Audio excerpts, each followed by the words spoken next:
Hi, I'm Johno Roberts, and I am an avid vinyl collector. When did you start collecting records? I started collecting records when I was a sophomore in high school after my grandfather gave me a record player and a bunch of his old records. What was one of the first records you acquired?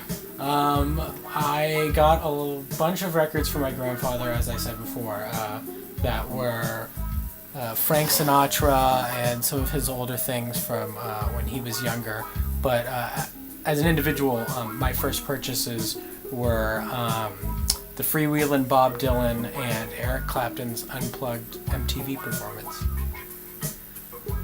What is it about records that appeals to you over other ways of listening to music? I find that music today is a background activity, and when you're listening to records, you not only listen to the whole album, not just the hits, but you also, it becomes an activity, picking out which record you want and flipping it and dropping the needle.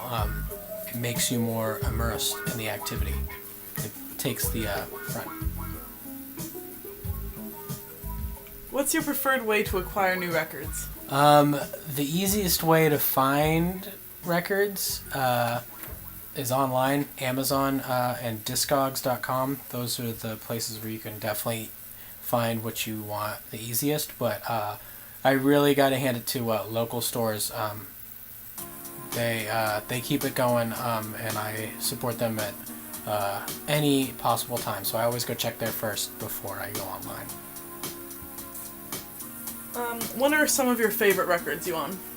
Some of my favorite records, all of my Al Green records, I really enjoy. I have a pretty rare copy of Blonde by Frank Ocean. Not a lot of people have that, which is nice. That's one of my most prized possessions. Yeah, I think I'd have to say that one.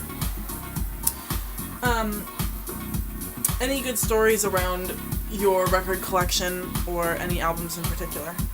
I have a copy of Disclosure's Settle, which was originally one of my friends, but one of our mutual friends dropped it and scratched it. So he bought him a new one and kept the scratched one and gave it to me, but it turns out that you can't even hear the scratch, so I got a free $50 record.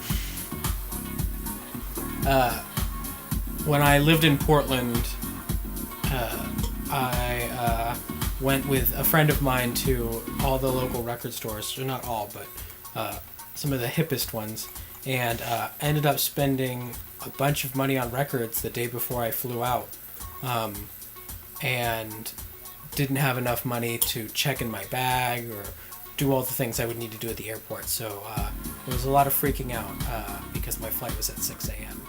So good time.